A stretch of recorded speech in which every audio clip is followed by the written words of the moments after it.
இப்போ என்ன சார், நீங்க ஒரு இடத்துல ஒரு டீ கடை ஃப்ரான்ச்சைசி வச்சிருக்கீங்க, இன்னொரு இடத்துல நீங்க வந்து கேஃபே ஓப்பன் பண்ண போறீங்க.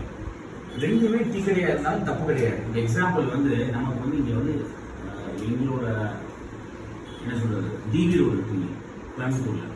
டிபி ரோட்ல அரோமா பேக்கரி 4 இருக்கு. என்ன கான்செப்ட் அவங்களுக்கு தெரியாது. எத்தனை கடை காலியானாலும் இவங்களே எடுத்துருவாங்க. இன்னொரு ஆள் வர விட மாட்டாங்க. ஒரு கடை டல்லா இருக்கும், ஒரே கடையில சம்பாரிச்சு அந்த கடையை வாடகை கொடுத்துருவான், ஆளுக்கு சம்பளம் கொடுத்துருவான். இது அம்பானி ஸ்டைல், குட்டி அம்பானி ஸ்டைல்.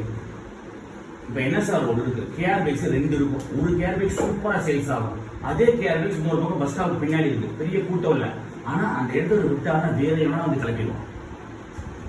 இதுதான் கான்செப்ட். 10 கடை இவங்களே திறக்கிறது, ஒருத்தரையும் வாழ மாட்டாங்க. பக்கத்து கடை இவங்க கடை, அதுக்கு அடுத்த கடை எத்தனை கடை தான் இருப்பாங்க. இது ஒரு கான்செப்ட். இது ஸ்டில் யோசிப்பாங்க. இதுவும் டீ கடை, இதுவும் டீ கடை யோசிக்காதீங்க. எல்லா டீ கடையும் நம்ம டீ கடை, ஜிம்மருக்கு வர கூட எங்க எல்லாம் டீ குடிப்போம் ஒரு கான்செப்ட் போங்க. இதுவும் ஒர்க் அவுட் ஆகும். பட் மேபி ஃபியூச்சர்ல